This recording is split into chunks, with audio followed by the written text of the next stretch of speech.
Ladies and gentlemen, towards a stronger, dynamic, and inclusive South Asia. The summit this year took a slightly different tone to previous years, where the exclusive focus in earlier years was regional integration.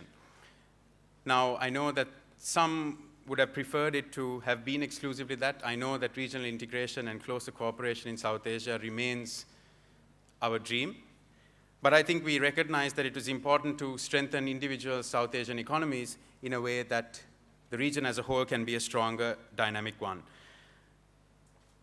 It's been a very interesting discussion over the last 3 days, and like I said, it's a tough task to recap all of it.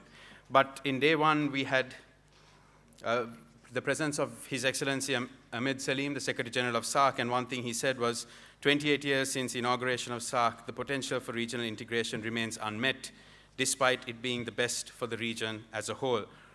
From that inaugural session, where also Honorable Dugunasekara spoke about why these themes are not only important for individual countries, but also the region, we moved on to the plenary sessions. The plenary sessions 1 and the parallel sessions that followed focused on topics like youth, jobs, migration.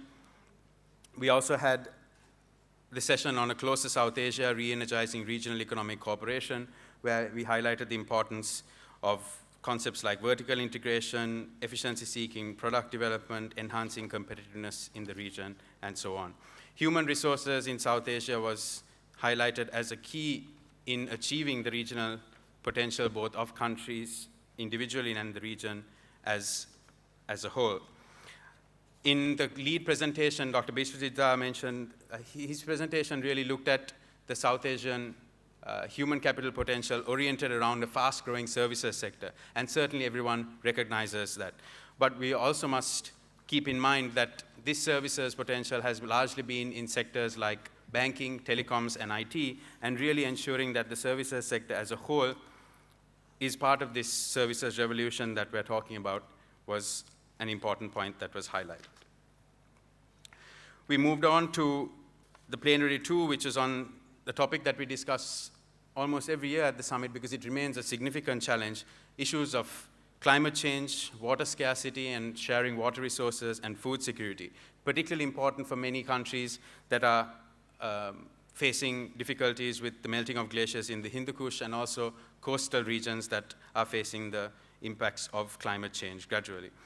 One interesting policy recommendation or a suggestion that came out was when we're talking about both the food security element and also adapting to climate change was thinking about can we have a writing off of this compulsory licensing of for climate change resistant seed varieties, similar to how that's been done in sectors like healthcare, so that South Asian countries, developing countries can access these resistant seed varieties. We also moved into then to plenary 3, the rural-urban disparities, a new theme for the summit, but touching on many of the areas that affect many of our South Asian countries. Issues about how do we introduce collective action, whether develop outdated, sometimes seen as outdated models like the cooperatives, can they be brought to this era, and examples like Amul were mentioned. Towards more greater value addition, there were discussions about how can we capture more value in this region by developing regional supply chains, because that has a strong impact on poverty alleviation, because much of the value is now captured in where these South Asian products are finally sold. There was also the issue that came up with many of the speakers, both in the plenary and also in a particular parallel session yesterday, which was the need to strengthen domestic revenue, government revenue mobilization, strengthening direct taxation, moving away from the bias of indirect taxation, which is inherently regressive. Today, we talked about the role of the private sector in South Asia. So we recognize that the private sector is would be really driving growth, and a variety of issues from both small and medium enterprises to regional and global competitiveness, and also issues of tariff and non-tariff barriers.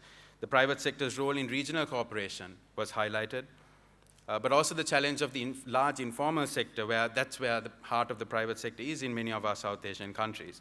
There were proposals like having a South Asian network on corporate governance or South Asian network on corporate social responsibility.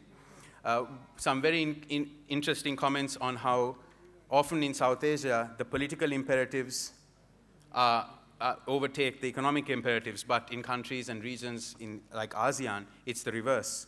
So questions were raised about how to ensure that political imperatives wrap around the important economic imperatives. Another interesting proposal was for the need to promote South Asia as an investment destination and mooting ideas like the South Asian Investment Promotion Agency to market this region. So, Honorable Minister and others at the head table, and dear colleagues, it's not easy to recap this, but we'll make sure that you have ample content that recaps it in a diverse array of ways. We'll bundle the Twitter feeds, we'll give you all the videos, we will put up blog posts written by us, by responses from our speakers, by our youth bloggers. All of that is already online, and we certainly have a book coming out which has all the lead papers of the big 4 themes and all of the discussions there, and we hope we can make it as interactive as possible, because certainly this is not the end of the deliberations. So I apologize if I missed out on some very important proposals that you may have put forward in the plenaries, but I know all of you were here for all of the sessions, so you know what an array of issues were discussed. Thank you. Thank you.